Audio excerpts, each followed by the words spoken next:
Hello दोस्तों, मैं हूं विजय लक्ष्मी। आप लोग को अपने चैनल पर स्वागत करती हूं, अभिनंदन करती हूं सब भाई बहन को। तो एक प्यारा सा नवरात्रि का देवी गीत सुनाने जा रहे हैं माता जी का। तो आप लोग मेरा गीत कैसा लगा सपोर्ट करें। जय श्री राम, राधे राधे।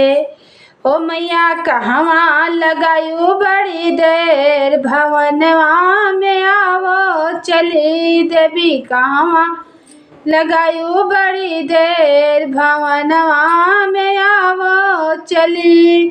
तुहरे बिना मैया मलिया न आवे, तुहरे बिना देवी मलिया न आवे। हो मैया गजरा गुछत भई देर, भवनवा में आवो चली। मैया गजरा गुछत भई देर, भवनवा में आवो चली। मैया कहवा लगायू बड़ी देर, भवनवा में आवो चली।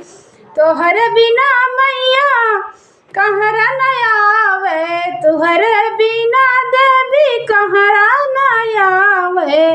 हो मैया कलसा गोठत भई देर, भवनवा में आवो चली। मैया कलसा गोठत भई देर, भवनवा में आवो चली। मैया कहवा लगायू बड़ी देर, भवनवा में आवो चली।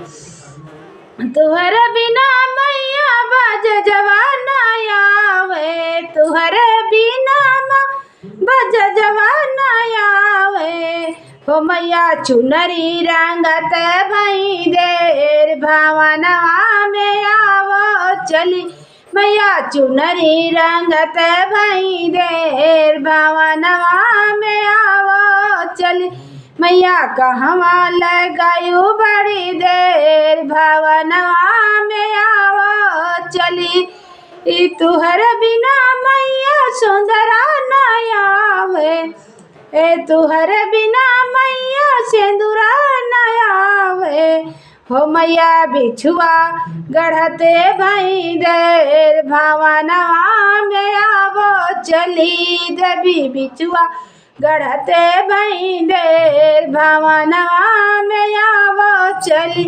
मैया कहवा लगायू बड़ी देर, भवनवा में आवो चली।